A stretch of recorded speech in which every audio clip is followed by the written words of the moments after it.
네, 안녕하세요. 제63회 과학기술 여성 리더스 포럼 사회를 맡은 김희입니다. 포스코에 근무하고 있고요.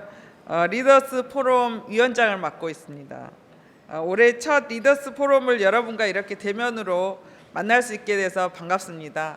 그래서 전체적으로 이렇게 오픈된 상황에서 우리 여성 과학 기술인이 모인 첫 자리인데요. 사실 되게 설레기도 하고 많은 분들이 참여하기를 원하셨지만 조기 마감으로 인해서 여기에 참석하신 분들의 상당히 중요한 오늘 자리에 오셨다고 보시면 되겠습니다. 예. 2년 만에 이런 대면이라 되게 설레는데요. 공동위원장을 맡은 우리 문수복 교수님께서 오늘 패널 토론 자장을 맡아 주실 것입니다. 예, 그리고 함께 멋진 리더스 포럼을 만들어가게 돼서 영광이고 앞으로 유익한 포럼으로 여러분께 인사드리고자 합니다. 많은 관심 부탁드립니다. 예. 벌써 올해 여성과학기술인 육성과 지원에 관한 법률이 제정된 지 20주년이 되었습니다. 네, 오늘 포럼에서는 이제 그간 여성과학기술 정책을 되돌아보고 앞으로 어떻게 해야 될지 준비하고자 하는 자리를 마련하였습니다. 본 포럼을 통해서 여성과학기술인이 정책에 대한 관심을 갖게 되는 계기가 되었으면 하고요. 오랜만에 반가운 얼굴을 마주하게 돼서 기쁘실 텐데 마스크는 반드시 착용해 주시길 부탁드리겠습니다. 예. 커피 마실 때는 자유롭게 해주셔도 될 것 같습니다. 먼저 오늘 내빈을 소개하겠습니다. 예. 오늘 강연을 해주실 김종숙 한국여성정책연구원 선임연구원이십니다. 예. 네, 엄미정 과학기술정책연구원 선임연구원 소개해드리겠습니다. 네, 바쁘신 와중에도 참석해 주신 기분을 잠시 소개해 드리겠습니다. 나도선 명예회장님께서 오셨습니다. 네.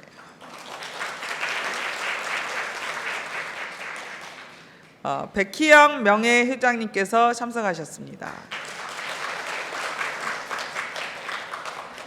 정희선 명예회장님께서 참석하셨습니다.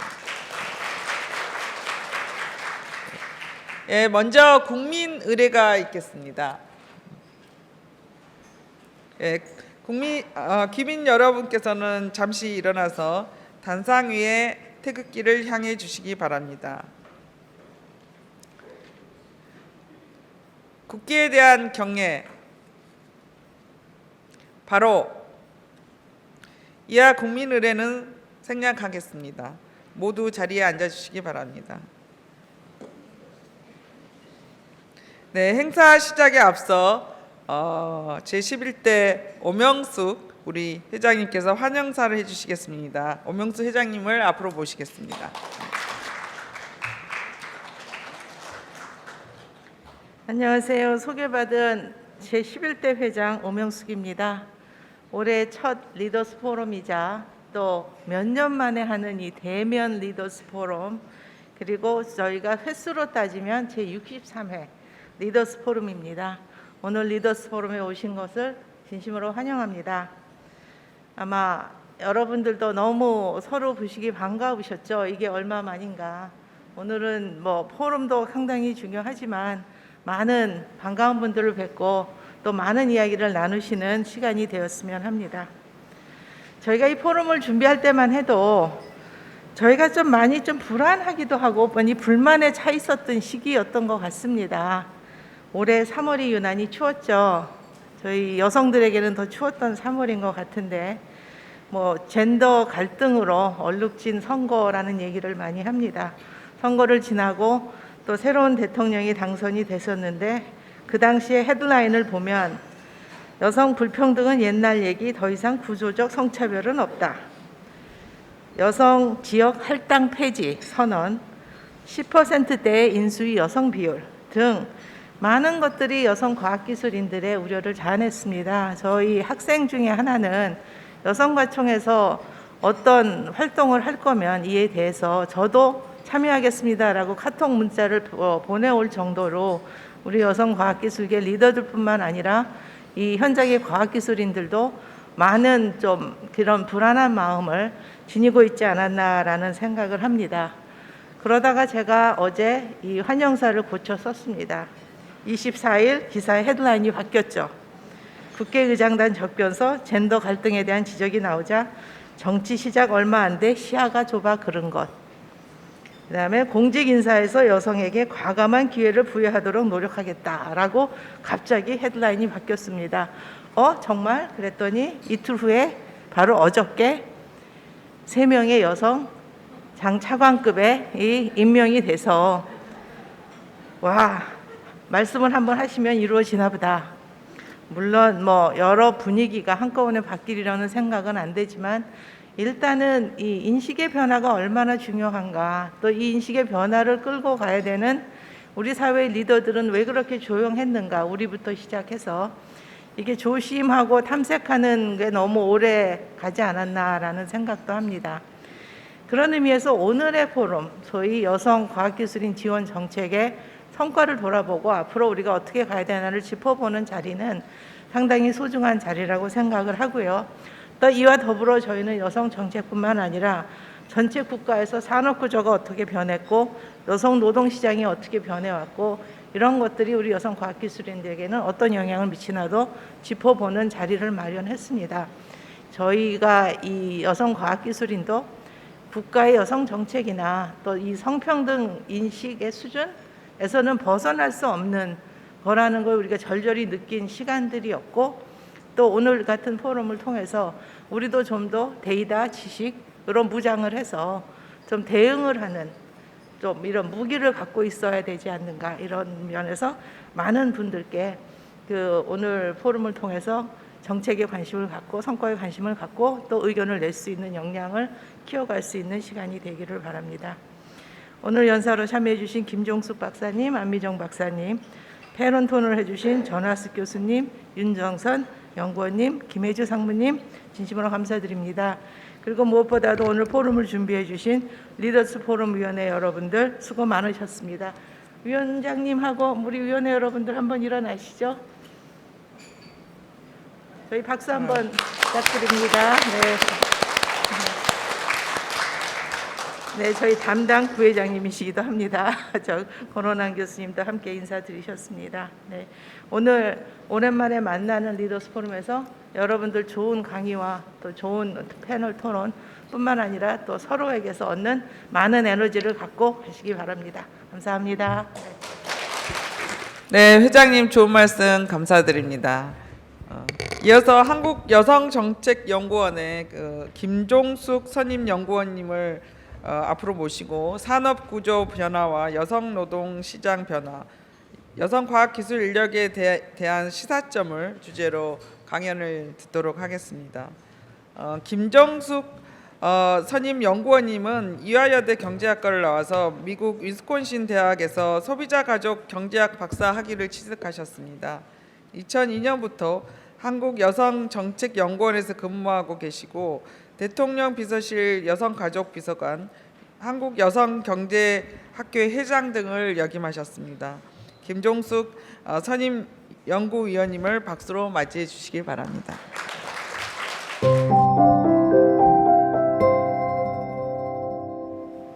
저희 여성과총회 여성 리더스 포럼에 초대해 주셔서 굉장히 영광스럽게 생각하고요. 더군다나 이제 올해 처음 포럼이고 굉장히 오랫동안 온라인으로 개최하셨다고 해서 제가 이런 데서 어떤 말씀을 드려야 될까 좀 약간 고민이 되기도 했는데, 특히나 이제 오늘 큰 주제가 여성과학기술 정책의 도전과 미래라는 굉장히 매크로한 주제인데, 사실은 제가 과학 분야에 있는 사람도 아니고 그래가지고요, 어떤 말씀을 드리면 좋을지 좀 고민을 하다가 아까 회장님께서도 말씀하셨던 것처럼 우리 산업 구조가 굉장히 빠르게 이제 지금 변화하는 모멘텀에 있다고 생각을 하고, 그와 관련해서 제가 작년에 연구했던 내용들을 살펴보니까 과학기술 인력한테 주는 시사점이 굉장히 크다 이렇게 생각이 들어서요. 그 내용을 다소 지금 과학기술 정책의 내용과는 뭐 별 관련은 없지만 한번 논의를 하시는데 기초 자료가 되지 않을까 해서 정리를 한번 해보았습니다. 일단 목차는 보시면 될 것 같고요. 그러니까 저희가 노동시장을 볼 때 경제 성장이라든지 전체 그 우리나라 경제 큰 흐름과 다른 그 트렌드를 가지기는 굉장히 힘들다고 생각을 하고요. 이 그림은 보시면 지난 1980년부터 2020년까지 그 우리나라 경제 성장과 남녀 취업자의 증가율을 한번 매핑을 해본 겁니다. 보시면 아시겠지만 그 실질 GDP 증가율이 그 위에 있는 맨 위에 있는 그림인데요. 이 점선이 남성 취업자 증가율이고, 그러니까 시커멓게 진한 게 이제 여성 취업자 증가율인데, 일반적으로 노동시장의 그 모습도 경제 성장률하고 크게 벗어나지 않습니다. 그러니까 이 노동시장을 경제 성장이라든지 시장과 무관하게 끌고 가려는 노력, 이런 것들이 사실은 좀 무의미한 거기 때문에 시장의 환경에 따라서 노동시장도 함께 변하는 걸 보실 수 있고요. 밑으로 이렇게 쭉쭉 떨어지는 그 눈에 띄는 지점들이 다 아시다시피 경제 위기, 금융 위기, 그다음에 마지막에 좀 떨어졌던 게 코로나에 따른 경제 성장의 영향이라고 보시면 될 것 같습니다. 그래서 남녀 취업자 증가율도 뭐 남성 따로 여성 따로 이렇게 가는 것이 아니라 긴 흐름에서 보면 유사하게 같이 가고 있다, 이렇게 보시면 될 것 같고요.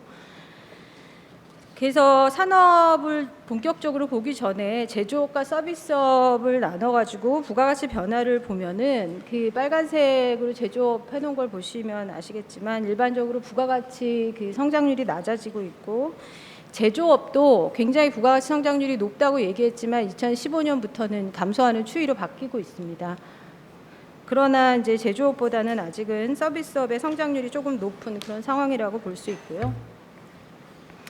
그런데 이제 저희가 제조업보다는 서비스업에 굉장히 관심을 많이 가져오긴 했는데, 서비스업 안에서도 이제 다양한 산업들이 존재하는데 그 안에 산업들을 나누어서 보시면 왼쪽과 오른쪽으로 굉장히 극명하게 달라지는데, 왼쪽에 있는 산업들이 이제 부가가치가 낮아지는 산업입니다. 전통적인 부가가치가 낮아지는 서비스업이고, 오른쪽은 부가가치가 높아지는 서비스업입니다. 이 그림이 이제 2000년대 이후만 이제 제가 그려본 건데요.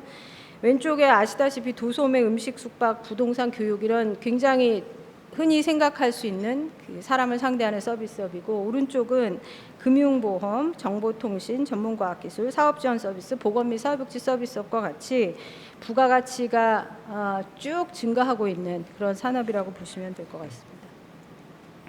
일반적으로 산업 내에서 고용 창출 능력을 평가할 때 저희가 크게 이제 두 가지 지표들을 많이 봅니다. 그게 하나는 취업 개수이고 하나는 고용 탄력성인데, 취업 개수는 이제 아시다시피 생산 활동에 그 투입한 돈 대비 사람이 얼마나 늘어나는지를 보는 거고요. 고용 탄력성은 아시다시피 이제 실질 부가가치를 생산하는 데 있어서 변동성을 보는 건데, 잠깐 다음 그림을 보시면은 이게 취업 개수가 위에 두 개가 남성이고 밑에 두 개가 이제 여성인데요.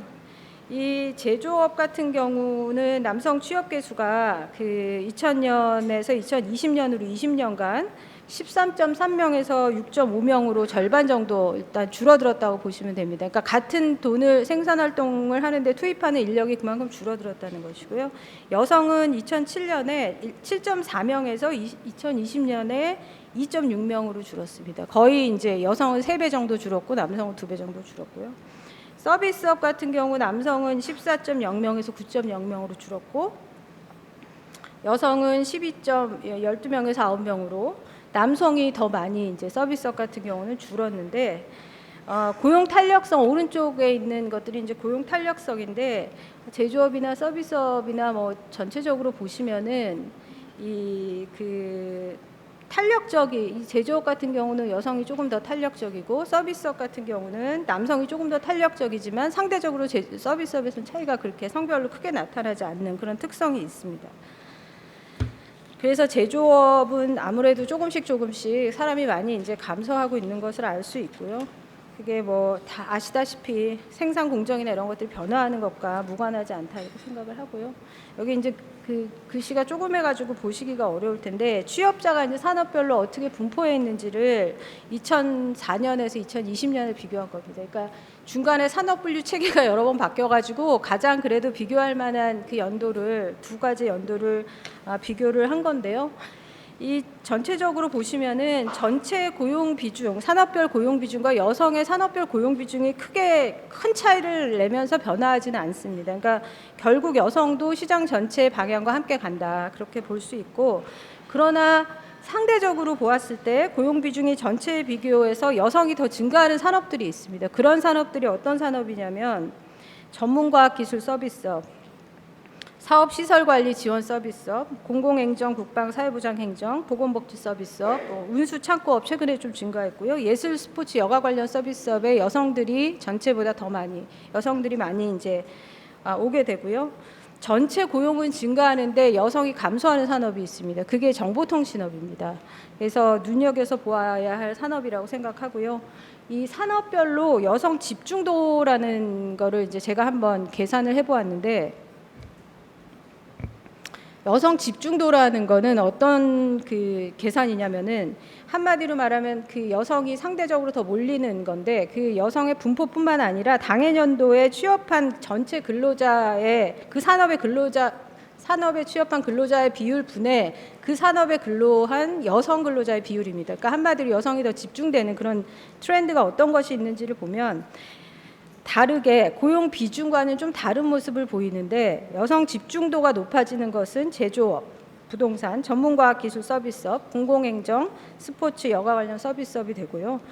특히나 기혼 여성들, 우리 사회가 이제 기혼 여성들의 취업을 위해서 굉장히 오랫동안 노력을 해왔는데, 기혼 여성들의 집중이 높아지는 산업들은 금융보험, 부동산, 전문과학기술 서비스, 공공행정, 보건사회복지 서비스, 예술, 스포츠 같은 산업들이 이에 해당을 합니다. 그러니까 쭉 앞서서 제가 말씀드린 내용들에서 공통적으로 계속 등장하는 산업이 전문과학기술 서비스업이라고 보시면 될 것 같습니다. 그래서 취업자의 산업별 분포, 지금 제가 말씀드린 집중도와 기혼여성 집중도를 표로 나타낸 것이니까 수치는 보고서 자료를 참고하시면 될 것 같습니다. 그래서 산업별 고용 비중이나 집중도 변화에 의거하면 전문과학기술 서비스업, 공공행정, 보건 및 사회복지행정, 예술 이런 쪽은 여성 고용이 증가하는 추세가 확실하고요. 제조업이나 정보통신업 같은 경우는 전체 인구는 전체 이제 그 고용 인원은 감소하지만, 제조업은 감소하고 정보통신업은 증가하지만 여성들은 오히려 제조업 쪽으로 좀 몰리는 경향이 있고 정보통신업에서는 여성들이 좀 줄어든 이런 경향들이 발견이 되는데요. 그래서 그 내용들에 대해서 조금 더 자세하게, 또 어떤 산업에서 어떤 지금 인력 그 활용에 그 이런 것들이 이루어지고 있는지를 조금 더 상세하게 봤습니다. 그래서 예시로 몇 가지 이제 산업을, 사실 제가 이제 20개가 넘는 산업을 싹 다 분석을 했는데 오늘 이제 몇 가지 산업들을 예시로 한번 보여드릴까 합니다. 첫 번째가 이제 과학기술 분야의 인력들이 많이 종사하시는 전문과학기술 서비스업이 되는데, 이 밑에 있는 그림 두 개가 좀 흐릿해가지고 보시기가 어렵긴 하지만, 왼쪽이 성별 학력별로 남성 중에서 이제 고학력자, 남성 중에서 저학력자, 여성 고학력, 여성 저학력 등등으로 학력별 구분을 해놓은 거고, 오른쪽은 연령별로 비중을 이제 구분을 해놓은 겁니다. 2004년에는 그 연령대가 이 해당 산업에서 청년 남성, 중년 남성, 청년 여성 이런 순으로 사람이 많았습니다. 근데 지금 2020년에 이제 들어서서 사실은 그 세 집단이 전체 인력의 90%를 차지하는 굉장히 젊은 이머징 산업이었는데, 2020년에는 남성 중년층은 여전히 높지만 청년층의 비중이 굉장히 많이 감소했습니다. 감소했고, 특히 남성 청년층의 비중이 여성 청년층의 비중보다도 낮아지는 그런 상황이 되었고요. 여성들이 이제 많이 아까 두드러지게 많이 진출하는 걸 보실 수 있었고, 이게 이제 남녀 모두 산업 전체가 고학력자 비중이 높아지는 그런 산업이면서 특히 여성 고학력자 비중이 대폭 높아지는 그런 산업이고요. 이 사업체 규모별로도 한번 쭉 보면은 다른 산업들은 1,000인 이상에서 여성 비중이 높아지고 뭐 다른 전체 고용 인원이 높아지고 이런 그림들이 있지만 이 전문과학 기술 서비스업은 모든 그 사업 규모에서 여성 비중이 높아지는 것으로 그렇게 나타나고 있습니다. 이게 정보통신업이고요. 정보통신업도 대표적인 이제 고학력 산업이라고 보시면 되는데 2020년에는 고학력 남성이 61.79%, 여성이 21.38%, 전체적으로 고학력자들이 모두 집중되어 있는 저학력자들이 거의 없는 산업이고요. 근데 이것도 역시 마찬가지로 2004년에는 청년 남성이 38.5%, 청년 여성이 22.7%였는데 그러니까 청년층이 주도하는 그런 산업이었는데 20년에는 청년층이 남성이 25%, 여성이 15%로 청년층 비중이 감소합니다. 그러니까 중년층 비중이 늘어나고 그러니까 산업이 성숙되면서 어쩔 수 없이 그 인력 구성들이 과거에는 이제 청년 중심이었지만 중년 중심으로 옮겨간 거는 어쩔 수 없는 사실이긴 하지만 과거에 비해서 해당 산업의 인력들이 고령화되는 건 어쩔 수 없는 그런 상황이라고 저는 생각합니다. 그러니까 이 과학기술 대표적인 두 개 산업이 아니라 최근에 인구 고령화와 정부 정책의 영향으로 엄청나게 증가하는 산업이 이제 보건 및 사회복지 서비스업인데요. 약간 그 앞에 있는 거랑 대조해서 보시라고 제가 참고로 하나 가져왔는데 취업자가 지난 10년간 가장 많이 증가한 산업입니다.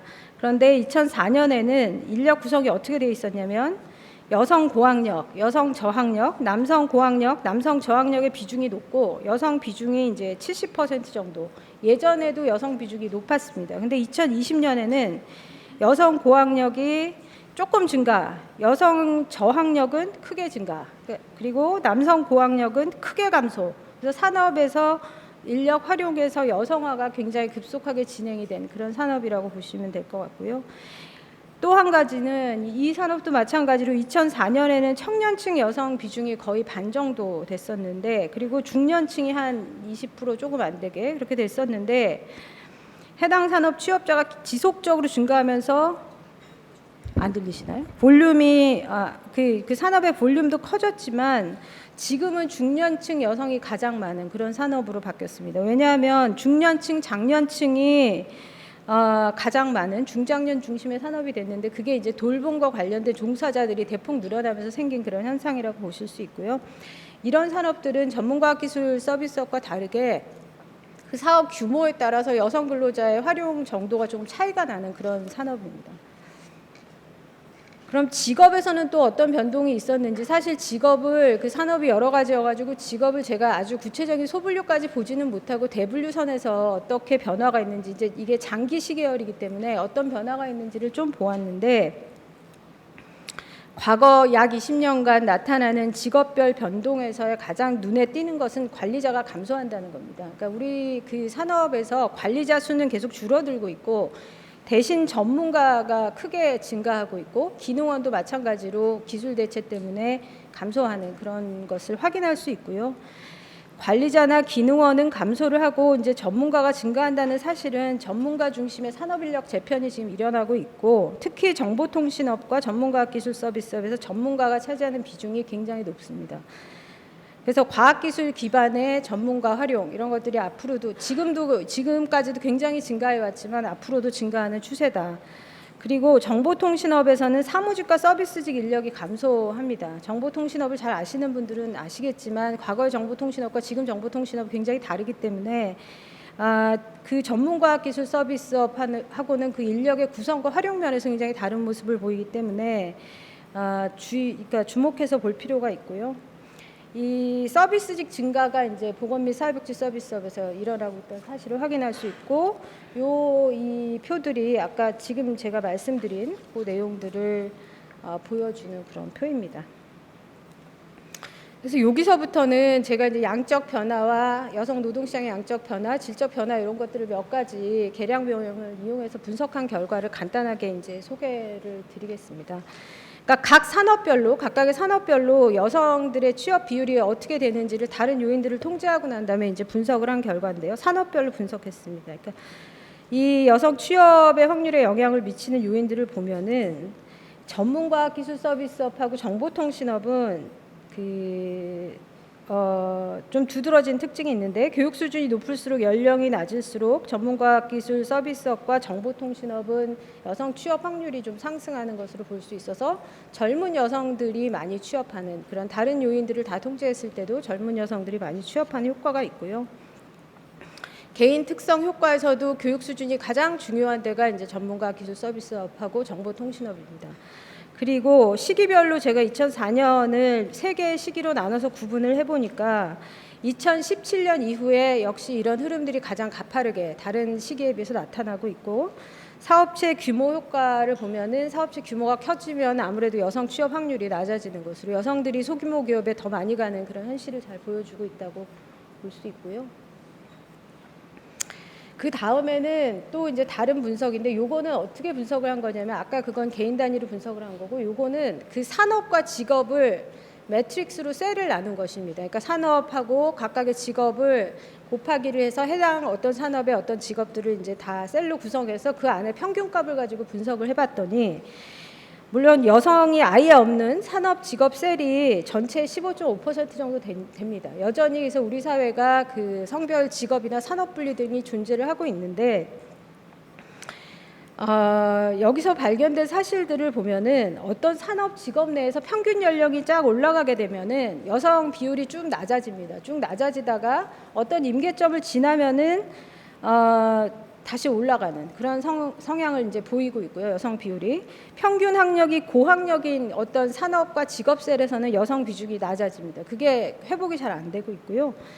5인 미만 업체를 제외하고 이제 규모가 커질수록 여성 비율이 이제 낮아지는 것을 보이고 있고 근로 시간이 긴 산업과 직업셀 그 특성을 보이면 여성 비율이 낮아집니다. 그리고 해당 산업 직업의 근로자 수가 많아지면 뭐 당연히 여성 비율도 함께 높아지고요. 이제 뭐 여러 가지 분석인데 사실 가리키는 방향은 한 방향인데 이거는 이제 여성에 대한 상대적 수요 변화라고 이 여러 가지 모형을 이용했는데 중요한 거는 이제 아까 말씀드렸던 집중도 여성들이 몰리는 그런 산업의 집중도를 기준으로 해서 이제 그거를 유념해서 한번 분석을 해보았는데 이 집중도의 문제가 어떤 게 있냐면은 그 뒤에 이제 임금에서도 나타나는데요. 산업별 상대 수요 그 집중도는 조금 이따 말씀을 드리고 산업별 상대 수요는 아까 분석한 거는 이제 산업 단위로 분석을 한 거고 이거는 전체 산업을 한 통에다 넣고 각자 어떤 산업에서 어떤 산업으로 상대적으로 수요가 이동하는지를 분석한 겁니다. 근데 상대 수요가 정보통신업과 전문과학기술 서비스업에서 양호하고 그 안에서의 성격차도 적습니다. 그런데 정보통신업에서는 유독 성격차가 크게 나타나고 있습니다. 나중에 이제 임금에서도 다시 한번 보겠지만 그렇게 고용의 양에서의 성격차가 전문과학기술 서비스업에서는 줄어들고 있는데 정보통신업에서는 늘어나고 있고 이런 것들을 관심 있게 봐야 될 것 같습니다. 그리고 노동시장의 질적 변화를 가장 대표적으로 보여주는 게 이제 임금이기 때문에 임금에 대해서 좀 분석을 해보았는데요. 이 왼쪽에 있는 게 월 평균 기준으로 한 시간당 임금의 성별 격차입니다. 그리고 그러니까 왼쪽은 월 평균, 오른쪽은 시간당 임금의 성별 격차인데요. 보시면 아시겠지만 저 가운데 있는 저 파란색이 평균입니다. 전체 전산업 평균이고.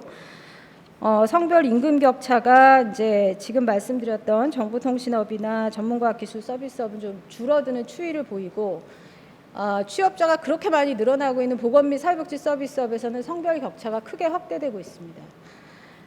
그럼에도 불구하고 이제 감소는 하지만 전문과학기술 서비스업에서는 여전히 전 산업 평균보다 성별 격차가 높습니다. 임금에 있어서 시간당으로 산출했을 때요. 그래서 임금 격차의 원인을 뭐 기존의 선행 연구도 많이 있지만 여러 가지 이제 분석을 많이 했고 그 원인들이 연공이라든지 그 사람의 학력 수준이라든지 뭐 이런 것들을 영향을 미친다는 거는 뭐 잘 알려진 사실인데 저는 이제 아까 앞서서 말씀드렸던 것처럼 그 산업의 이제 집중도를 중심으로 임금 격차가 어떻게 되는지를 장기 시계열로 한번 이제 보았습니다. 그래서 어떤 산업이나 직업의 여성 집중도가 높아지면 임금이 어떻게 변하는지를 보니까 여성 집중도가 높아지면 시간당 임금이 감소합니다. 근데 나누어서 봤더니 여성만 감소하더라. 그런 사실들을 발견할 수 있었고요.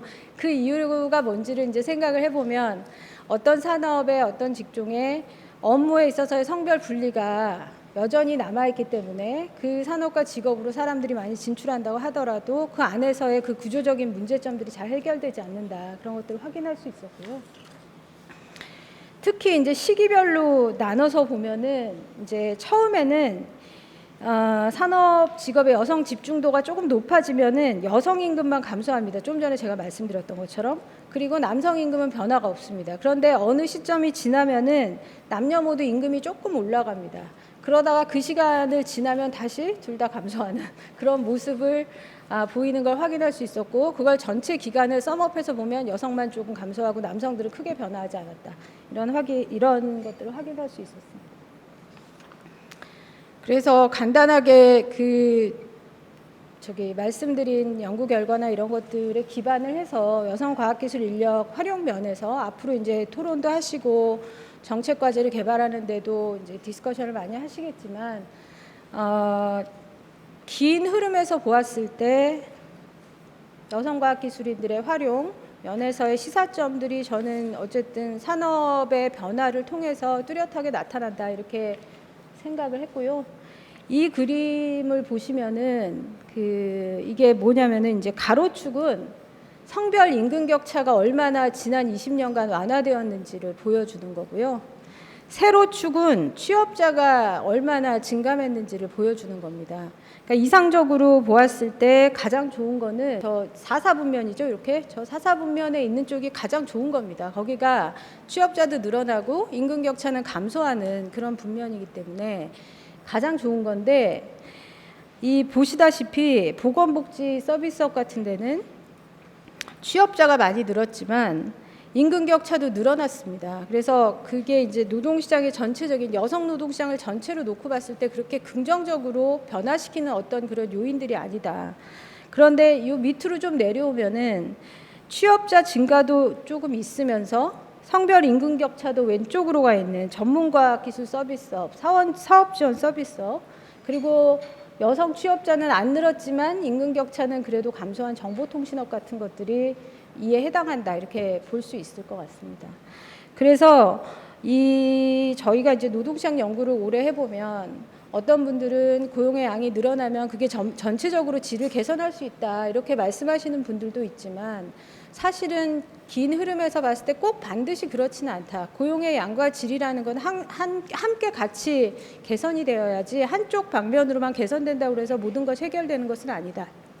이런 맥락에서 보았을 때 이 전문과학기술 서비스업이나 사업지원 서비스업, 그리고 정보통신업이 여성 노동시장에 미치는 영향이 굉장히 크다.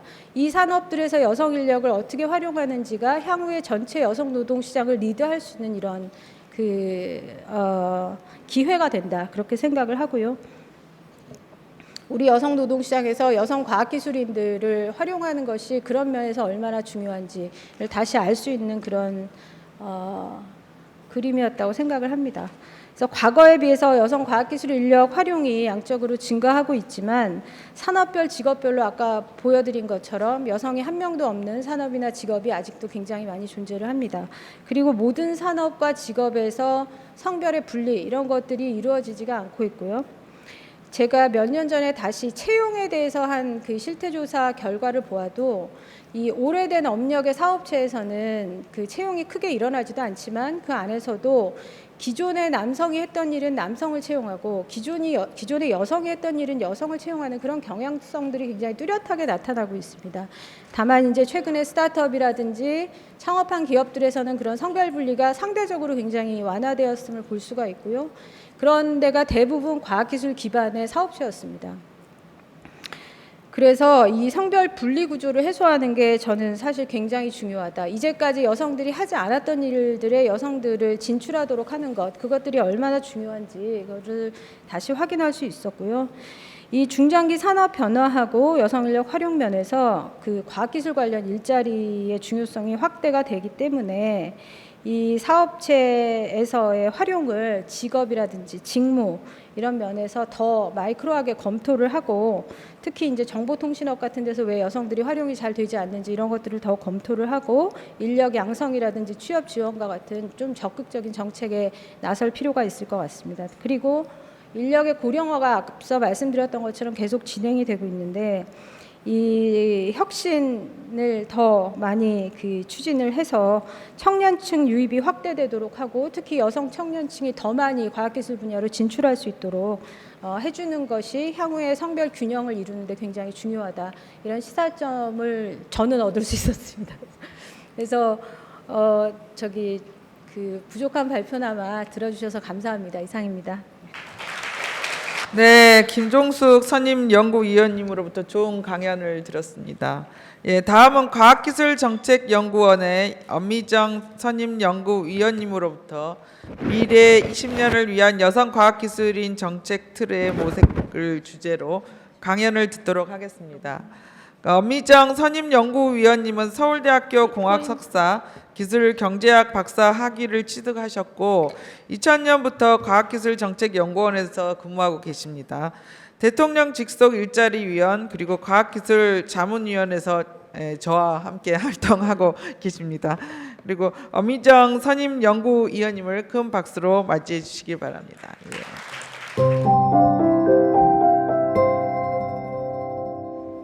네, 안녕하십니까. 과학기술정책연구원의 엄미정입니다.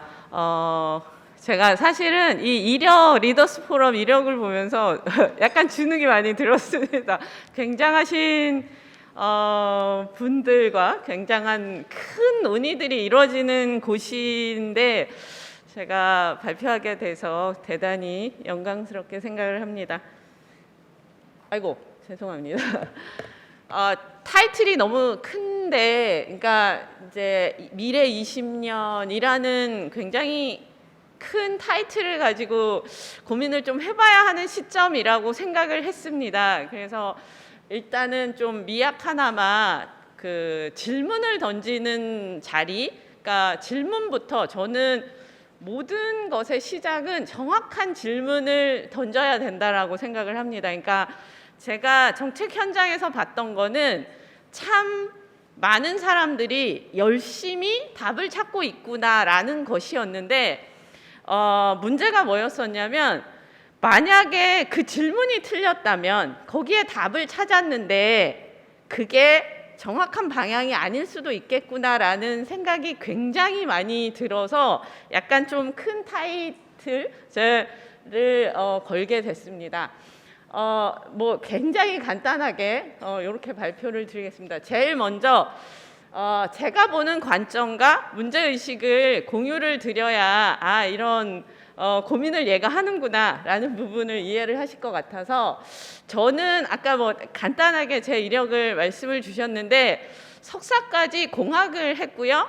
박사 때 이제 그 경제학 쪽으로 약간 넘어와서 당시에 굉장히 하여튼 어려운 융합 인력으로 자랐습니다. 그러니까 제가 처음으로 이제 저희 영역 안에 초기 세대에 들어와서 굉장히 나름 어렵더라고요. 이게 융합 인력과 짬뽕 인력은 그 종이 한 장 차이였구나. 그래서 내가 융합 인력으로 자랄지 아니면 그냥 그 뿌리 없는 그걸로 자랄지는 하여튼 그 경계선상에서 굉장히 힘들었던 것 같은데, 사실 여성 과학기술인의 복합성을 그래서 제가 굉장히 잘 이해하지 않을까라고 생각을 했습니다. 그러니까 그냥 저는 과학기술 인력 정책을 주로 하는 사람이고 사실은 여성인데 공대에서 한 10여 년을 자라다 보니까, 그리고 저희 회사 자체에서도 제가 저희 회사에서 뽑은 1호 박사, 여성 박사였거든요. 그래서 선배님들이 굉장히 힘들어 하셨어요. 여성 박사가 들어왔는데 얘랑 같이 일을 해야 할지서부터 막 이런 것들이 고민하시는 게 느껴져요. 얘한테 말을 어떻게 해야 될지, 일을 어떻게 줘야 될지. 그래서 그 복합성이 여성 과학기술인 모두에게 있는 것 같습니다. 제가 겪었듯이.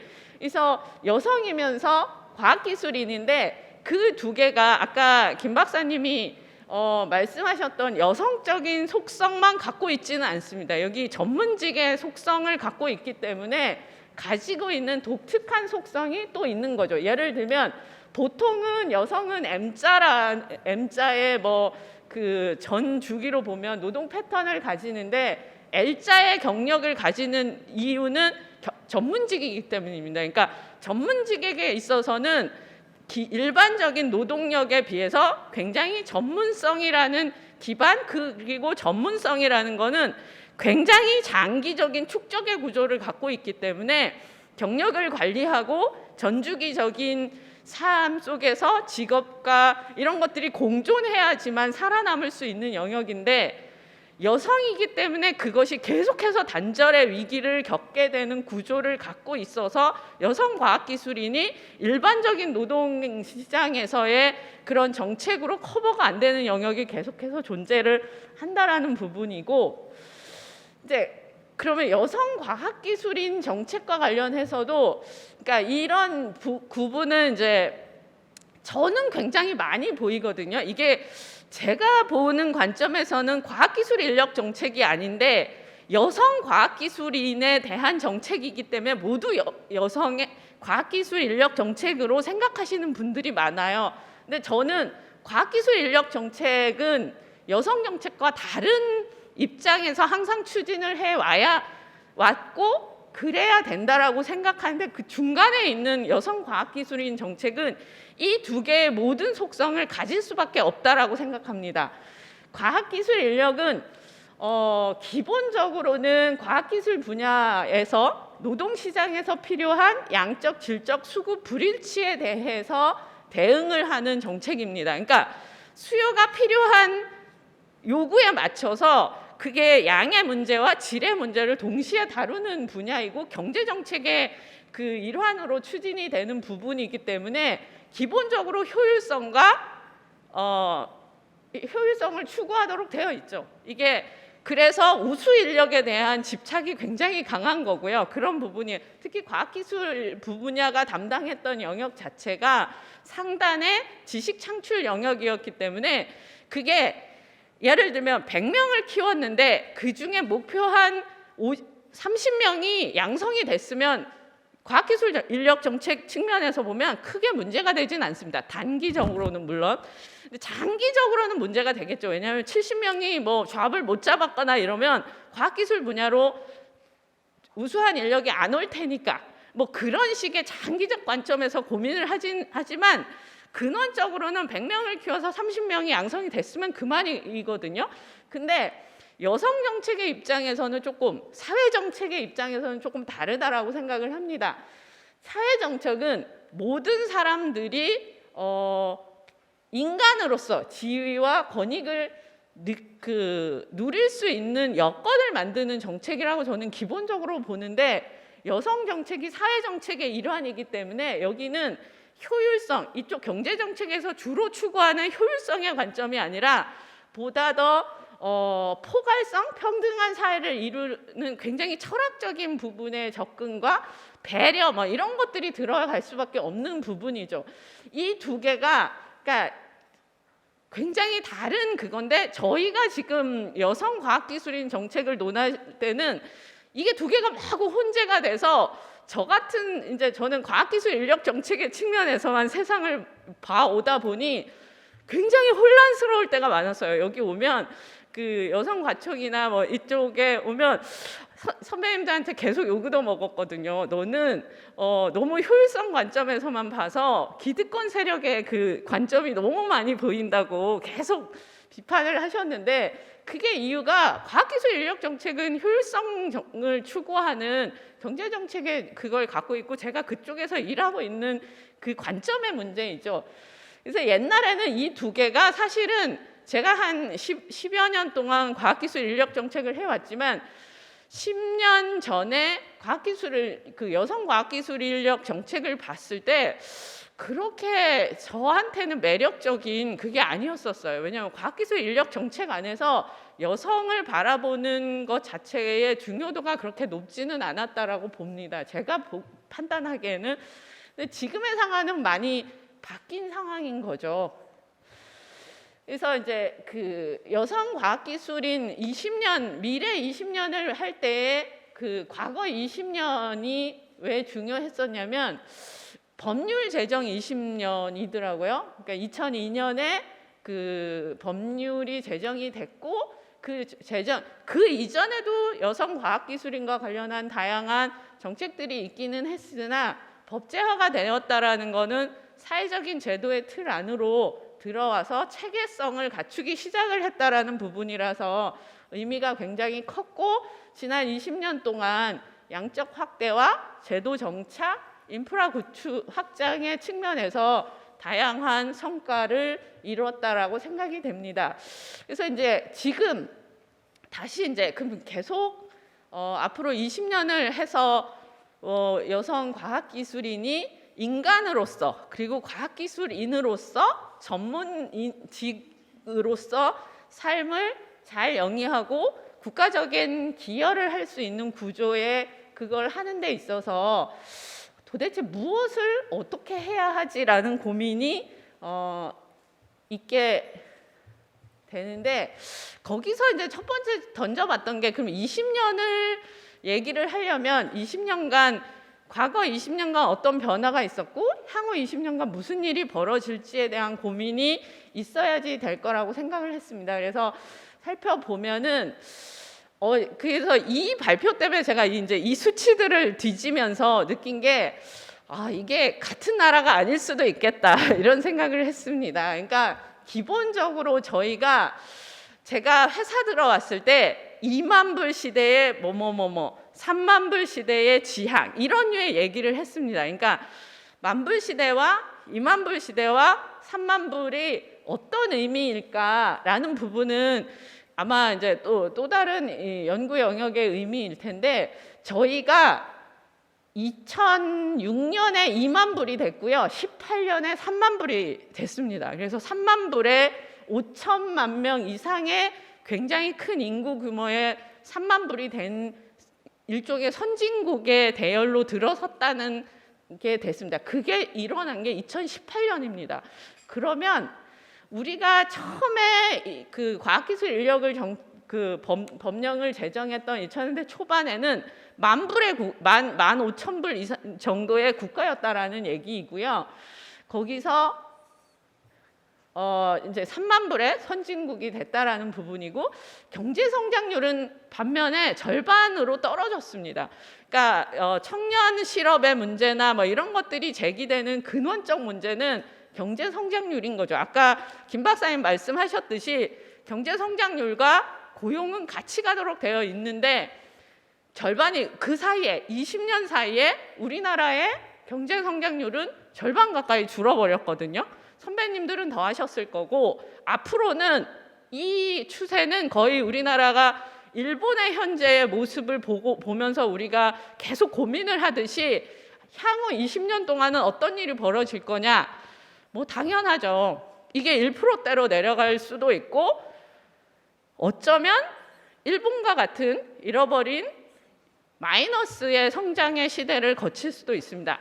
그게 고용의 측면에서 배분의 측면에서 엄청난 샥이 올 거라는 거는 누구나 다 알고 있는 거고요. 그럼 이제 사회적인 측면에서 좀 살펴보면 인구수는 뭐 큰 차이가 없는데 대부분이 노년 중장년층이 늘어난 거고요. 세류 외국인은 50만 명에서 4배 가까이 늘어서 200만 명 이상이 됐고요. 성평등 지수 그러니까 회장님 그 말씀하셨잖아요. 아직도 성평등을 논하냐는 현 정부의 그 부분과 관련해서 수치적으로는 굉장히 높아진 걸로 되어 있습니다. 이게 다양한 측면에서 느끼든 못 느끼든 개선은 된 것으로 아마 보인다라는 거고요. 고등교육, 우리가 이제 과학기술 인력을 다룰 때 굉장히 중요한 게 고등교육인데 고등교육의 인력들은 더 이상 늘 수가 없구나. 저 첫 번째 고등교육 이수율은 전체 인구의 비중이거든요. 전체 인구의 반이 고등교육을 받은 나라입니다. 우리나라가. 그 엄청난 거죠. 취학률은 70% 80%가 지금 대학을 가야 할 학생들의 7, 80%가 대학을 간다는 거거든요. 그러면 아까 뭐 산업구조 말씀을 하셨지만 산업구조와 미스매칭이 생길 수밖에 없는 거고요. 그런 것이 이제 우리나라가 지금 직면한 상황이고, 앞으로는 어떨 거냐? 아주 심플하죠. 더 이상 고등교육 취학률이 늘 수는 없을 거고, 그 상황에서 인구가 줄 거고, 그러면 아주 심플한 문제들이 계속해서 나겠죠. 지금 뭐 인구 절벽이라는 단어를 쓰는 이유 자체가 이제 그런 걸 거고, 이 다음에 어떤 일이 벌어질지, 그러니까 더 이상 우리가 쓸 수 있는 젊은 인적 자원이 굉장히 줄어든 상황에서 우리는 3만 불에서 4만 불의 경제로 성장을 유지하고 이것이 유지가 되어야 된다는 거거든요. 그 상황에서 연구개발비를 보면 지금 2000년에 14조에서 지금 100조 가까이 됐습니다. 엄청난 증가율이죠. 그 중에서 이제 GDP 대비를 보면 2%대에서 지금 5%대 가까이 왔습니다. 그 다음에 총 연구 인력은 16만 명에서 60만 명 가까이가 됐습니다. 그러니까 모든 부분에 있어서 우리는 과학기술, 그러니까 그 전문직의 영역이 확대가 되면서 양적 확대, 그리고 그것을 보강할 인력의 증가를 갖고 왔는데, 향후 20년은 이게 증가의 시대에서 축소의 시대로 갈 거라는 거는 모두 다 아는 상황이야. 연구비 투자도 더 이상 늘 것인가라는 질문을 던져보면 글쎄가 될 거고, 고등교육 더 이상 늘 수가 없는 구조이고, 인구수 늘 줄 거라는 건 누구나 다 알고 있고, 그런 상황에서 우리는 경제 성장을 더 하기를 원하고 우리의 부가 계속 유지가 되기를 희망합니다. 그러니까 그 인력 정책에서 제가 굉장히 많이 보는 게 사람들의 생각입니다.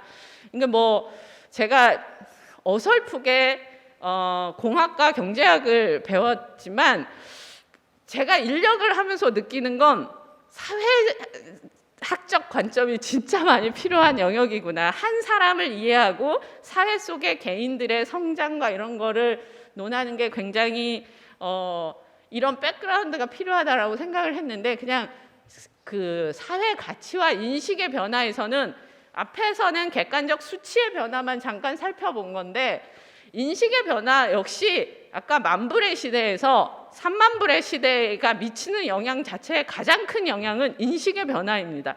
사람들의 인식과 가치가 중심 이동을 한 거죠. 그게 예를 들어 결혼을 해야 된다? 가사 분담을 누가 해야 되냐? 이런 모든 가사 내에 우리 여성들의 삶에 영향을 미치는 많은 부분들에 있어서 굉장히 큰 변화가 일어났고요. 세대 간의 그 가치 역시 굉장히 큰 차이가 있고요. 그 다음에 성 간의 인식 자체도 점점 벌어지고 있다라는 상황입니다. 이런 측면에서 제가 굉장히 그냥 지나가면서 봤던 것 중에 하나가, 우리 사회에서 중요한 가치로서의 다양성의 무게중심이 어느 정도일까를 잠깐 살펴봤더니 한 17% 정도 되더라고요. 그러니까 우리는 여전히 경제적 부와 공정한 것보다 다양성이라는 측면의 가치나 이런 부분이 아직은 낮게 평가가 되고 있고, 이게 아마 우리가 논하는 부분하고 많이 연결되어 있는 것 같습니다. 제 전공 영역이 아니고 그냥 제가 정책을 할 때 어떤 부분의 판에 내가 서 있는지를 이해하기 위해서 갖고 온 수치이고요. 그러면 이제 이게 우리가 서 있는 현황입니다. 질문이 제가 굉장히 어려워하는 단어가 전환기인데, 우리가 전환기라는 대전환기 뭐 이렇게까지 씁니다. 그 단어에 대해서 이게 무슨 뜻일까를 제가 최근에 많이 고민을 해봤는데, 저의 고민은 그것입니다. 전환기는 불확실성이다. 그래서 방향에 대한 중요성이 굉장히 증가하는 시대이지 열심히 하는 게 중요한 시대는 아니다라고 후배들한테 매일 얘기를 합니다. 이게 제 첫 번째가 이게 누가 했는지가 없는 이건 제가 한 말입니다. 저는 너무 열심히 하지 마. 방향이 틀리면 네가 간 길을 다시 되돌아와서 가야 돼서 비용을 2배를 들여야 돼. 이게 제가 니들이 지금 직면한 시대는 전환기야. 어제 했던 답이 오늘 틀리면 어떡할 건데? 라는 게 제가 던지는 질문이거든요.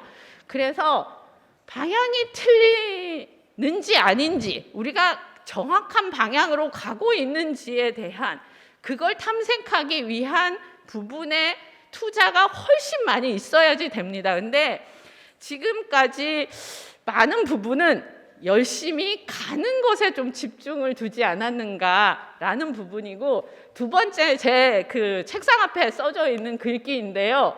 당신이 어디로 가는지 모르면 결국 가고 싶지 않은 곳에 가게 된다. 이 역시 제가 굉장히 전환기 시대에 제가 어떤 질문을 가지고 살아야 되는지와 관련해서 글입니다. 이게 저는 여성과학기술 인력 정책에서도 필요한 사항이라고 봅니다. 그래서 이 3가지에 대해서 한번 다시 질문을 해보자라는 게 제 오늘의 문제의식이었습니다. 첫 번째가 20년 전과 비교해서 무엇이 바뀌었는가?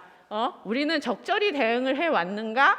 현재까지의 여성과학기술인의 목적과 지향성을 여전히 유효한가? 정책 지원의 효과, 현재 변화와 성과는 정책 지원의 효과일까?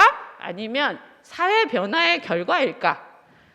저는 그러니까 우리가 많은 양적으로 누리는 것들의 많은 결과가 어쩌면 그저 변한 결과일 수도 있겠다라는 정책 연구자로서 그런 그 반성을 많이 하게 되거든요. 그래서 그런 질문이었고요. 두 번째는 그럼 뭘 해야 되지? 라는 부분에서, 그러니까 방향을 탐색을 해야 하는 상황에서 뭘 해야 하지라는 질문인데, 어떤 문제에 집중을 해야 하는 거지? 그러니까 다양하게 많이 벌어지고 있죠. 해야 할 일도 많다라고 얘기를 합니다. 근데 그 어떤 문제에 우리가 집중을 해야 하는가에 대한 부분, 그다음에 정책 지원 수단과 방향은 적절한 것인지 하는 부분하고, 마지막으로 누구의 관점에서 고민을 해야 하는가의 부분. 누가 주도하는가도 좋지만 사실은 그 전에 관점을 먼저 봐주는 게 저는 필요하다라고 생각을 했고요. 그래서 누구의 관점에서 고민을 해야 하는가 하는 부분에 질문을 던졌고, 타 정책들과의 관계가 어떻게 가져가야 하는가 하는 고민들이 있어야 되겠다. 방향성과 관련해서. 그럼 2022년 현재 도전과 대응 과제를 조금 더 살펴보면, 여성평등기본법이 양성평등기본법으로 전환을 한 게 2014년이라고 합니다. 그래서 여성정책 내에서는 굉장히 오랫동안 논의된 사항이고, 이 자체가 굉장히 큰 패러다임 자체의 변화라고 합니다. 저는 정확히 제가 이쪽 영역을 전공한 건 아니니까 이게 단어 하나 바뀌었는데 굉장히 큰 느낌의 변화를 주는구나라는 생각을 했습니다. 그 밑에 이제 저는 글로만 배워보면, 밑에 여성평등기본법이 양성평등기본법으로의 전환이 어떤 의미인지를 그냥 글로 배워보면, 차별의 해소가 아니라 참여로 변환되는 부분이고, 평등한 책임과 권리를 공유하는 사회로 되어 있습니다. 이렇게 이해를 하고 이제 돌아가서 여성 정책 자체도 지금 김 박사님 말씀하셨듯이, 저는 과거에는 다수였던 그 일반 여성들에 대한 것에 관심에서 점진적으로 고위직과 전문직 여성이 증가를 하고 있고, 그래서 여성 정책 자체가 전문직 여성에 대한 관심과 이런 쪽으로 옮아오고 있다라고 생각을 합니다. 다행스럽게. 그다음에 이제 과기 인력 정책에서 보면, 과기 인력 정책에서 여성 정책은 제가 아까 말씀드렸듯이 10년 전에는 그렇게 그냥 말들은 하죠. 아, 저 출산되니까 여성 중요해. 근데 지금은 절대적으로 여성은 중요한 부분으로 인지를 하고 대응을 해야 하는 시기가 와버렸어요. 아직 뭐 액션이 있지는 않습니다. 그러나 인식적으로 굉장히 많이 변했다라는 건 제가 느끼는 그 큰 변화이고요. 두 번째는 여성 과기인의 규모가 100만의 시대가 됐다라는 거예요. 이공계 인력이 100만의 시대이고요. 직업인은 20만 명의 시대에 가까이 됩니다. 그래서 틀에 보면 여전히 이제 제가 이 파란색으로 칠해 놓은 거는 이제 하나씩 더해진 부분을 정리를 한 건데, 제가 보기에는 큰 맥락에서는 대상과 정책 수단의 범위 확장과 세밀화가 이루어졌다라고는 합니다. 그러나 이해관계자, 이 여성 과학기술인의 현재 주축이 누구인지를 명확히 보여줄 수 있는 게 여성 과학기술인 정책의 이슈들 속에 나와 있다라고 생각합니다. 이해관계자 중심의 이슈, 그럴 수밖에 없다라고 생각되지만 경제사회적 변화에 대응해서 정책의 초점이 잘 적응되어 왔는가라고 질문을 해보면 여전히 비슷한 관점에서 계속 세밀화를 하고 있는 건 아닌가라는 생각을 해서 그냥 이 측면에서 다시 또 다른 질문을 던져봅니다. 그러니까 방향 설정을 위해 개념적 틀, 내가 어떤 관점에서 이걸 봐야 하는가에 대한 부분에 질문하고, 정책 지원이 문제를 해결하고 있는가라는 원인 진단과 관련한 부분에서 꼭 빠져 있는 게 뭐냐면 이게 우리나라 상황에서 의미가 있는 것인가에 대한 질문을 던져야 된다라고 생각됩니다. 이게 뭐냐면 제가 아까 다양성의 가치가 17%라는 단어를 던진 이유가 한국에서 왜 여성과 관련한 부분이 이런 현 정부권 시작할 때 이런 식의 그 논의가 되냐면, 유럽 사회에서는 다양성은 절대적 선입니다. 근데 한 질문을 던져보면 한국 사회에서 다양성을 확대하는 것이 절대적 선이고 궁극적으로 추구해야 하는 방향인가에 대한 질문을 던져보면 그렇지 않을 수도 있다. 그 부분에 대한 기본적 전제가 해결되지 않으면 굉장히 세부적인 걸 하더라도 큰 변화를 하지 못할 수도 있다. 마지막이 대중적 지지를 받는 정책 수단을 우리가 갖고 있는가? 우리는 여전히 소수자인가? 소수자의 입장에서 판을 짜고 있는 건 아닌가라는 부분에서 대안을 빠른 속도로 이건 어차피 이게 질문에 해당되는 부분이라서 이 대안 자체가 크게 의미가 있지는 않습니다. 제가 생각하는 것들이라. 그래서 여성 과학기술인 정책의 정비 방향은 일단은 너무 많은 것을 할 수는 없다. 그래서 어디다가 초점을 넣어서 어떤 문제에 집중을 할 것인가에 대한 부분인데, 지금 하고 있는 것들이 대상이 너무 분배가 되어 있습니다. 경력단절 여성은 과학기술인으로서의 여성으로서는 의미가 있지만 과학기술인으로서의 경력단절 여성과 관련해서는 보는 관점이 굉장히 많이 다르고요. 연구직에 대한 부분도 뭐 많이 인지를 하고 계시지만 전체 볼륨에서 차지하는 것을 고르면 이게 다수인가에 대한 고민이 있을 수도 있고요. 그래서 정책 틀의 설정, 지원 논리의 개발, 수용 가능한 수단을 개발하는 것들의 방향성을 가지고 고민을 해볼 필요가 있다. 그래서 첫 번째가 이제 과학기술인 정책의 틀 설정과 관련해서는 이게 3차 과학기술인 기본계획의 지향과 관련해서, 즉 이 시기가 아까 말씀드린 양성평등 기본법으로 전환한 시기이고요. 과학기술 인력 정책, 여성 과학기술인 정책에서도 틀을 이렇게 바꾸자라고 정리가 됐던 시기인데, 문제가 저는 이 방향은 과학기술 인력 정책에서 굉장히 잘 맞는 거라고 봅니다. 다만 이 다음이 문제였던 것 같습니다. 정책 범위와 대상, 정책 수단의 변화가 전체적으로 다 일어나야 되거든요. 이 변화가 일어나면 가장 대표적인 게 이런 겁니다. 그러니까 예를 들면 인프라 구축, 그래서 지속 가능한 생태계 조성 뭐 이런 식의 되면 여기서 살펴봐야 하니까 이제 제가 약간 꼬이는데 여성의 롤 모델을 할 때 우리는 멘토링으로 개인 대 개인의 그걸 하잖아요. 근데 여성의 생태계나 이런 제도적 구조로 바꾸려면 경력의 모형들이 먼저 있어야지 됩니다. 그러니까 이게 과거에는 한두 분이 계시기 때문에 멘토링으로 나의 삶을 보고 쫓아오는 거지만 지금은 굉장히 다수의 일정 정도의 묶음이 생겼기 때문에 그걸 모형화하고 학생들이 인지할 수 있는 구조로서 이런 식의 전환이 크게 일어나야 되는 거죠.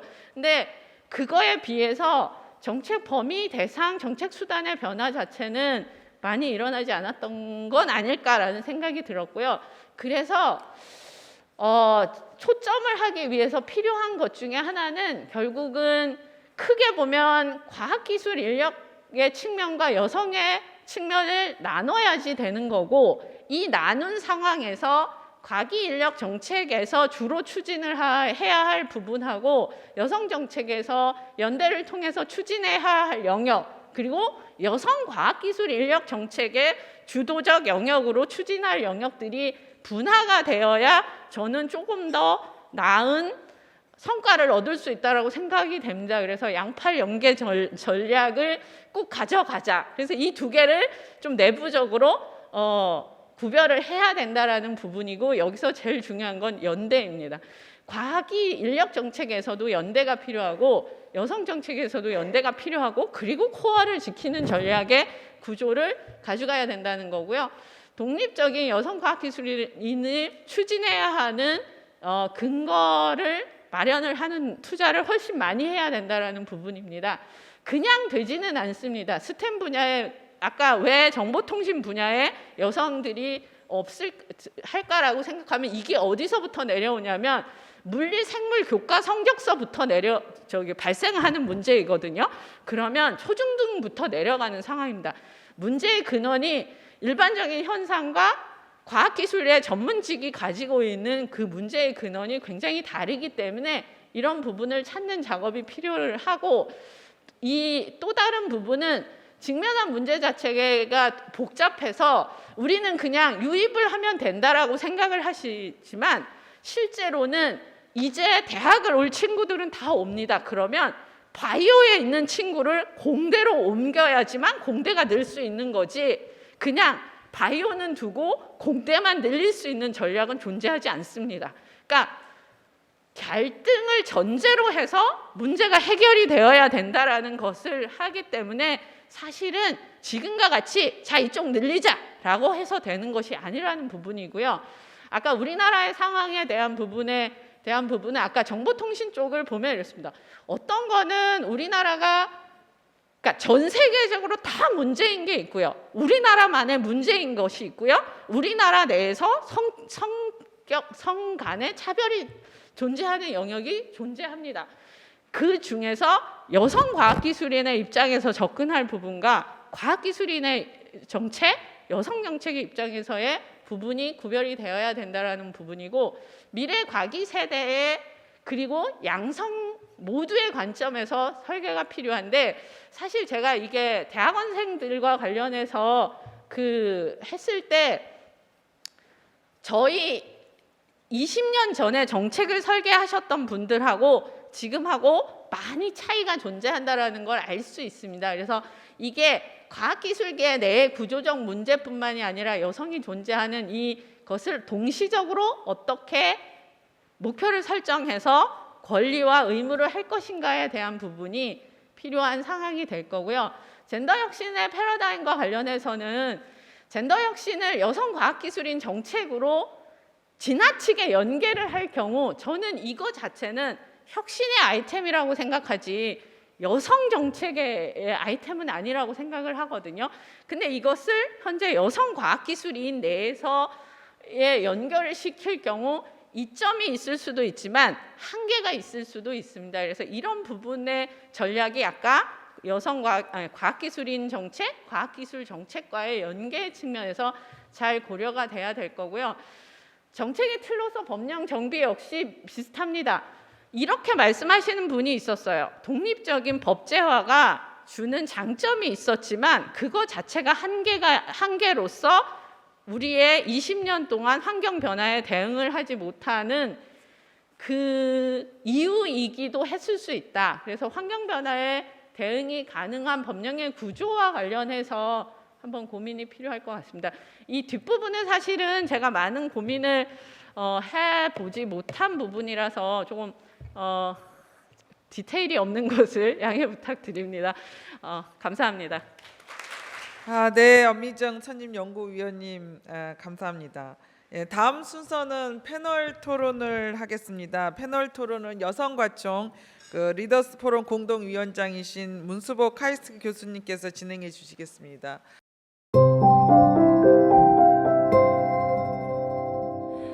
자, 그러면은 서울대학교 컴퓨터공학부 전하숙 교수님 발표 부탁드리도록 하겠습니다.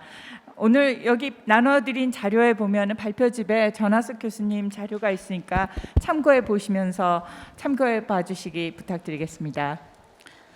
예, 안녕하세요. 방금 소개를 받은 서울대학교 컴퓨터공학부 전하숙입니다. 저희 그 46페이지하고 47페이지에 두 페이지에 걸쳐서 제가 오늘 간단하게 설명드릴 내용이 요약되어 있는데 사실 표도 들어있고 그래서 보기 불편하실 수도 있고 또 편하실 수도 있고 그럴 것 같습니다. 그래서 지금 저는 한 7분이라고 생각했고 뭐 길어지면은 10분도 되겠다라고 생각해서 준비했는데 5분이라고 말씀을 해주셔서 표는 사실상 대부분 여기 자리에 계신 선생님들이 보시면 될 것 같고요. 그래서 제가 그 앞에 두 분 그 발표를 해주신 거랑 사실 굉장히 현장에서 실제 자료가 일치를 합니다. 그래서 제일 첫 번째 자료는 저희가 서울대학교 그 이공계열 여성 졸업생들의 그 3년치 데이터를 통해서 과연 서울대학교가 이공계 전문 과학기술 인력을 어떻게 배출하고 있는가를 요약을 해봤습니다. 거기 보시면 아시겠지만은 제일 박사 배출이 낮은 것은 IT 분야입니다. 정보통신 분야라고 볼 수 있고요. 그다음에 IT 분야를 제외한 공대 엔지니어링 파트가 오히려 IT 분야보다 크고, 그다음에 물리 천문 또는 수리 파트는 굉장히 학부생은 저조한데 박사 비율은 그래도 IT 분야보다 높고요. 그다음에 물리 수리를 제외한 자연대, 그러니까 생명과학이나 화학 분야의 배출 인력은 거의 35%, 그래서 3분의 1 이상을 넘어서고 있습니다. 그다음에 농생명, 의대, 수의대, 약대, 치대 같은 경우를 보시면 거의 40~50%에 육박하고 있습니다. 그러니까 지나치게 여기서 보시면 산업체 수요가 큰 공학 분야의 여성 박사 비율은 낮은 편이고 특히 IT 분야는 심각한 것이고, 그다음에 자격증을 보통 가질 수 있는 의학학 계열에서 우수 여성 인력이 굉장히 쏠림 현상이 심하다라는 걸 알 수 있습니다. 그래서 어찌됐건 취업 시장이 넓은 공학이나 IT 분야로의 진출을 독려하는 방향이 필요하고요. 그러니까 결국 제가 생각하기에도 여성 인력을 재양성하는 그런 쪽으로 좀 정책이 바뀌어야 되지 않을까 싶습니다. 이렇게 이제 배출되는 서울대학교 박사들이 과연 어디에 취업을 하는가 본 것이 그 바로 밑에 표입니다. 이거는 서울대학교만의 표가 아니라 소위 과학기술중점대학, 유니스트, 카이스트 하는 그 4개 대학하고 서울대하고 포항공대 거기랑 또 이제 그 수도권에 박사를 많이 배출하는 주요 사립대 6개 대학 그 박사 졸업자를 취업 유형을 살펴봤을 때 실제로 공학 분야의 경우는 거의 대기업하고 공공기관, 연구소를 의미합니다. 거기 취업이 대부분 이루어지고 있고요. 상대적으로 이제 비영리 법인이라고 말하는 게 사실은 대학의 연구소에 해당하는 건데 상대적으로 적은 걸 알 수 있습니다. 근데 자연계열 쪽 박사들의 경우는 아무래도 이제 비영리 법인이라고 하는 대학의 연구소에 좀 더 많이 취업을 하고 있고요. 특히 사립대의 경우는 거의 40%가량이 이제 자연계열 쪽 박사 졸업생들이 학교 연구소에 취업을 하고 있는데 문제는 학교 연구소라고 하는 것이 이 정규직이 아니라는 겁니다. 굉장히 그 고용 자체가 불안정하고 소득도 낮고 여성 과학기술 인력이라고는 하지만은 그 불안한 상태로 이제 연구에 종사하는 그런 인력이라고 볼 수 있습니다. 그러니까 비전임 연구원들이죠. 그래서 그 47페이지 보면 그래서 저희가 서울대학교에 있는 비전임 연구원들이 과연 현황이 어떻고 어떤 그들의 연구나 고용 특징이 어떤 것인가를 본 것이 그 두 번째 페이지입니다. 이거는 예전에도 제가 한번 발표를 드렸었는데 19년 6월에 서울대학교 공학, 자연과학, 의치, 수의학학, 그다음에 농생명 전 분야의 비전임 연구원을 전수조사해서 얻어낸 자료였고요. 그래서 뭐 온갖 이제 기본적인 자료도 다 조사를 했는데 저희가 그때 거기서 본 거는 응용학문 분야하고 기초학문 분야 간에 이제 굉장히 차이가 뚜렷했다라는 것이고, 특히 실험위주의 기초학문 분야가 여성 비율이 굉장히 높습니다. 그 이유는 여성 배출 인력도 많은데 외부의 취업 시장이 한정되어 있기 때문이고요. 그다음에 3년 초과 장기 근무자 자체도 여성 비율이 그 높은 편입니다. 전체 그 비전임 연구 인력의 평균 여성 비율보다 장기 쪽에서 여성 비율이 굉장히 높았고요. 그다음에 이 구성을 보면은 전체 비전임의 약 70%가 포닥이고 약 20-30%가 그 연구교원 또는 책임연구원인데, 문제는 응용학문 분야의 70% 포닥의 경우는 대부분 단기입니다. 그러니까 외국으로 포닥을 간다든지 자기 논문 마무리하려고 잠시 6개월, 경우에 따라 3개월 정도 머무는 그런 사람이 굉장히 많았는데, 자연계열의 경우는 포닥이 75%가 3년 이상을 포닥으로 있고 심지어 이제 5년, 평균은 5년을 초과하고 있고요. 그다음에 의학학 계열의 연구소의 상당 부분이 그 자연계열 출신의 박사나 석사들이 취업을 하고 있다는 거였습니다. 이런 포닥보다 이제 더 열악한 것이 책임연구원, 뭐 선임연구원, 연구교원들이었는데, 저희 서울대학교의 그 상황을 보니까는 여성 비율이 굉장히 높았고, 서울대학교에서 학부를 나온 사람들보다는 타학부 출신의 이제 비율이 굉장히 높았는데, 아까 앞에 표에서 사립대학의 주요 사립대학의 약 40%가 대학 연구소에 취업한다고 할 때 뭐 이제 그 서울대나 뭐 카이스트나 이런 데 취업하기 때문에 그런 것 같습니다.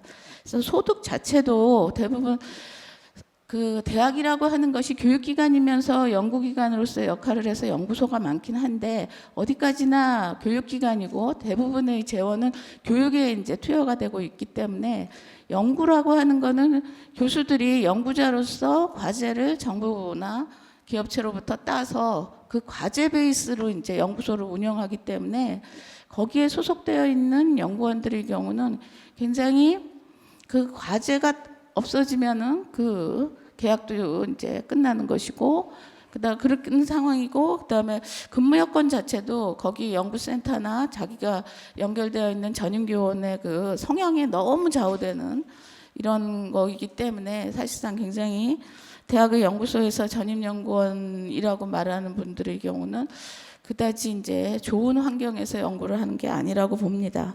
그래서 제가 이제 마지막으로, 그러면은 이런 식으로 단기적으로라도 이 대학 연구소에서의 그 사람들의 그 연구 환경을 좀 더 개선할 수 있는 방안이 뭔가 하면은, 그 일단 고용 불안감이 유발되지 않도록 학생 인건비 풀 제도처럼 연구원에 대해서도 풀 제도를 하는 게 중요하고, 그다음에 대학 차원이나 정부나 이런 이제 연구비를 지원하는 기관에서 어떤 그 규제 내지는 그 규범을 만들어서 연구 환경 내지는 근무 조건을 좀 더 이제 그 일률적으로 좀 그렇게 만들 필요가 있겠다라는 생각이 들고요. 그것보다 좀 더 장기적인 경우는 대학의 연구라고 하는 거는 결국은 그 연구기관으로서의 역할을 하는데 교수 중심이라는 건데, 문제는 그렇다고 해서 그 재원이 어디서 나올 것인가, 독립적으로 그냥 공공기관 연구소도 아니고,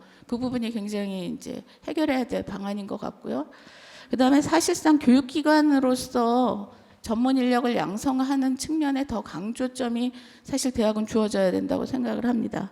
그래서 전문 인력이라고 하는 게 결국 이제 산업체 수요에 맞춰야 되는 것이고, 그다음에 포닥 양성하는 것도 학문후속세대도 양성하지만 좀 더 더욱더 이제 훈련시켜서 전문 인력을 배출하는 거라고 생각을 한다면 결국 포닥까지는 괜찮지만 그 이후는 좀 어렵겠다라는 생각이 있고, 이 모든 걸 해결하기 위해서는 어떤 형태든 유연한 교육제도의 변화, 교육제도도 바꿔야 된다고 생각을 합니다.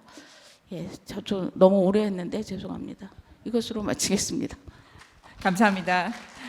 저희 맨 앞에 기조 강연 둘에서 지적됐었던 그 고용 불안정, 임금 격차가 서울대학교의 통계에서 이렇게 드러나고, 그거에 따른 특히 또 비전임 연구원의 현황에서 저희가 그 실질적인 데이터를 살펴볼 수 있었습니다. 다음 발표로 윤정선 연구원님께 마이크 넘겨드리도록 하겠습니다. 네, 안녕하세요. 윤정선입니다. 네, 시간이 많지 않아서 그냥 저는 이제 정부출연연구원에 그 근무를 하고 있고요. 그래서 그 공공연구기관 입장을 이제 대변하라고 이제 추청을 해주셨다라고 생각을 합니다. 저희 그 출연연은 국가과학기술연구회에서 종합적으로 이렇게 관리 지원하고 계시고요. 여성 관련해서는 꾸준히 굉장히 강조하시면서 정책적으로 드라이브를 하고 계십니다. 그런데 그래도 이제 여성 과기인 재직률을 제가 이번에 보니까 한 15.8% 정도에 그치는 수준이에요. 저희 기관 같은 경우는 지표 비교를 해보니까 22.2% 정도. 그래서 그 평균보다는 되게 좋은 편인데, 그리고 제가 그 재직률 외에 또 승진, 그러니까 보직 비율 이런 것도 좀 살펴봤거든요. 근데 보직 비율이 대부분 재직 비율에 미치지 못하는, 상당히 여성이 많은 기관도 보직 비율은 굉장히 낮은 그런 현상을 볼 수 있었고, 저희 기관은 신기하게 상당히 비슷하게 가고 있더라고요. 재직 비율과 보직 비율이. 근데 그 이유가 뭔가 이렇게 봤더니 저희가 그 여성 기관장님이 연달아 2분을 하신 적이 있었어요. 지금은 남성 기관장님이시긴 하지만 뭐 그 기간에 정말 재직 비율이랑 보직 비율이 거의 맞아떨어져서 가고 있더라고요. 근데 이제 지금은 또 상황이 바뀌긴 했습니다. 근데 또 그러니까 또 떨어졌더라고요. 수치를 보니까. 그래서 이게 굉장히 중요하구나. 여성 기관장님이 나오시는 게 그래야 그나마 이게 좀 기울어진 운동장이 바로 잡아질 수 있겠구나라는 거를 저는 되게 절감을 했거든요. 그래서 그런 것들이 굉장히 중요하고요. 그리고 또 고용이 지금 굉장히 출연료는 유연성이 떨어집니다. 그러니까 비정규직을 정규직화하면서 비정규직을 이제 뽑을 수 있는 채널이 거의 없어요. 그리고 정규직은 기재부에서 TO 관리하기 때문에 또 늘릴 수는 없고, 그런데 지금 또 뭐 과학기술이 굉장히 중요하니까 프로젝트는 막 쏟아져 나오고 있거든요. 근데 일은 많은데 할 사람은 없고 사람은 뽑을 수 없고 완전 고착 상태에 있는데, 그거에 대해서 그 윗셋의 그 경력 복귀 지원 사업 이런 것들이 뭐랄까 약간 숨통을 트여주는 그런 역할을 하고 있어요. 그래서 저는 실제로 그 사업으로 인력을 채용해서 같이 도움을 많이 받기도 했는데, 문제는 이제 이분들이 3년 지나면 나가셔야 된다는 거예요. 이게 고용으로 연계하기가 굉장히 어렵습니다. 그래서 이제 이런 경력 복귀 여성에 대한 지원 사업이 그때 3년 끝나고 그냥 끝나는 것이 아닌지, 실제로 이분들이 경력이 이어지고 있는지 이런 것들을 잘 모니터링 하시면서 정책을 세밀하게 하실 필요가 있다고 생각하고요.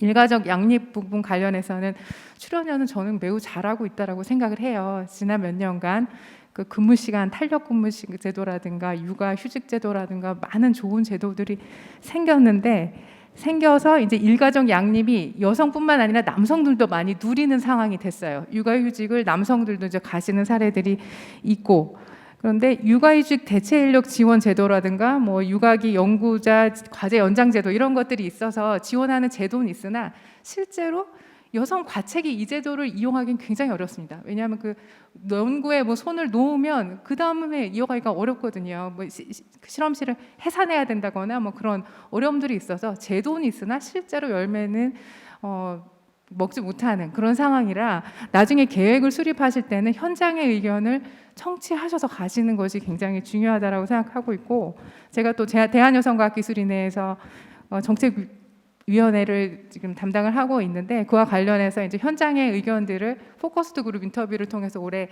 들을 예정이에요. 그래서 그것이 이제 내년에 5차 기본계획 수립하는데 좋은 피드백이 될 수 있기를 바라고요. 그리고 그 관련해서 또 제가 봤는데 아까 그 엄미정 박사님이 과학기술 정책과 여성 정책과 여성과학기술 정책이 분리돼야 된다라는 말씀하셨는데 저는 정말 그것에 대해서 공감합니다. 여성과학기술인 지원 기본 계획 그걸 보니까 그 세 개가 완전히 혼재되어 있어서 마치 과기 정책 그 성과가 여성과학기술인 지원 정책 성과인 것처럼, 그다음에 여성 정책의 성과가 여성과학기술인 지원 정책의 성과인 것처럼 지금 되어 있는 것들이 너무 많이 있거든요. 그래서 5차 수립하실 때는 좀 그런 것들, 여성과학기술인의 타겟팅한 정책이 무엇이며 그것에 포커싱을 할 필요가 있겠다. 그리고 세밀하게 분석을 해서 계획은 굉장히 좋은 얘기가 많은데 진짜 성과가 이 성과가 맞는지 분석해서 추진하는 것이 좋겠다라고 좀 의견을 드리고 맺도록 하겠습니다. 감사합니다, 윤 박사님. 연구계의 현황에 대해서 특히 그 경력 단절, 고용 연계 필요성 등등, 그다음에 육아휴직 등의 그 실질적인 운영의 묘미를 위한 정책 수립의 필요성, 그리고 정책의 분리 필요성 말씀해 주셨습니다. 마지막으로 우리 김혜주 신한은행 상무님께 부탁드리겠습니다. 예, 밀리고 밀려서 제가 2분 안에 어떻게 마무리해 보도록 하겠습니다. 뭐 자세한 내용은 뒤에 보시면 될 것 같고요. 사실 저는 데이터와 관련한 일만 한 28년째 해오고 있습니다. 그래서 지금은 신한은행에서 마이데이터를 담당하고 있는데 사실 지금까지 올해가 들어서 올해 이 과기총 여가총에 초대되기 전까지는 제가 여성이다, 뭐 과기인이다 이런 인식을 할 시간도 없이 생존에 급급해서 살아온 게 사실입니다. 그러면 저의 생존을 위협했던 그러한 많은 난관들은 무엇이었냐? 여자들이 지속 가능한 직업 생활을 하기 위해서 어려움이 무엇이 있었냐? 그런 관점에서 제가 한 2가지 정도만 말씀드리도록 하겠습니다. 첫 번째는 보면 악마는 디테일에 있다고 아까 그 앞에서 발표하신 분들이 얘기하신 것 중에 하나가 양적의 문제가 있지만 질적으로는 변화의 문제, 그러니까 양적으로 확대된 것 같지만 사실 그 안을 내려다보면 그렇지 않다. 그래서 디테일한 관리가 필요하다라는 게 어디서 드러나냐면 여성들이 갈 수 있는 직장 내에서 여성들이 갈 수 있는 보직과 직무가 그 안에서의 유리벽들이 존재하고 있습니다. 그래서 사실은 이제 전체적으로 여성의 비율이 얼마냐만 반영할 것이 아니라 디테일하게 부서 단위 또는 개별 업무에서의 여성의 집중도, 성의 집중도, 그러니까 그게 얼마나 다양성을 포함하고 있느냐가 같이 좀 반영되고 그것들이 통계화되고 그것들이 ESG나 이런 평가 지표에 그 회사에 반영되는 것이 필요하지 않을까 저는 이렇게 보고 있습니다. 뭐 예를 들어서 전략, 기획, 총괄 이런 업무들은 코디네이션, 커뮤니케이션의 문제가 많다라는 이유로 여성들이 접근하기는 상당히 어렵습니다. 근데 그런 걸 경험하지 않으면 직장 내에서 관리직이나 또는 CEO로 성장하기는 어렵습니다. 실질적으로. 그런 걸 감안할 때 그런 디테일적인 그 양성평등이 필요하지 않을까 생각하고요. 2번째 경력 단절을 가장 위협했던 것 중에 하나가 육아 출산입니다. 저는 과장 시절에 그때 저희 회사가 제가 SKT 다니고 있었는데 저희 회사가 되게 바쁠 때여서 저희 담당 상무로부터 올해는 둘째 가지면 안 돼 이런 소리를 들었던 시절도 있습니다. 지금은 이제 큰일 날 얘기지만 그런 시절도 있습니다. 그런데 많은 부분이 개선되었습니다. 육아휴직이란 제도. 그렇지만 그럼에도 불구하고 성공의 열망이 있는, 성공하는데 저해가 되는 건 사실입니다. 육아휴직을 갔다 오고 나면 그래서 임신할 시기를 조절합니다. 과장으로 승진하자마자 갔다 오거나 차장으로 승진하자마자 갔다 와야 그 다음에 차장 승진이나 과장 승진을 할 때 리셋되지 않는 부분들이 있기 때문에 상당히 어렵거든요. 그래서 나라를 지키는 것과 출산을 하는 것, 무엇이 더 이 나라를 위한 것인가, 무엇이 더 우리가 경력으로 존중받아야 하는 것인가, 이런 문제를 좀 지금은 좀 생각해 봐야 되지 않는가, 이 저출산 문제를 해결하기 위해서도. 그래서 육아휴직을 군대 경력으로 인정해 주신 회사 정도는 육아휴직도 경력으로 인정할 수 있는 거 아닌가? 이것은 여성의 문제만이 아니라 남성도 동일하게 그런 문제들을 좀 제도적으로 반영해서 좀 급진적인 정책이 취해지지 않으면 발전하기가, 그러니까 좀 변화되기가 쉽지 않지 않다 이렇게 생각을 하고 있습니다. 예, 이상 발표를 마치겠습니다. 오늘 진행이 조금 급해서 패널리스트 분들께 굉장히 죄송했습니다만은 그래도 포인트 쪽집게 발표 너무 감사드리고요. 또 두 분 기조 강연 아까 우리 김희 공동위원장님께서 영혼을 갈아 넣어 만든 이 통계 자료들 실은 저희가 어디서든 근거를 갖기 위해선 통계 자료가 필요한데 오늘 두 분의 그 기조 강연자들께서 만들어 주신 통계 자료를 많은 다 여기 계신 분들께서 활동하시면서 참고 자료로 활용하실 수 있게 되길 바라겠습니다. 오늘 행사의 마지막으로 다 같이 그 기념 촬영이 있을 테니까 모두 다 앞으로 나와 주시기 부탁드리겠습니다.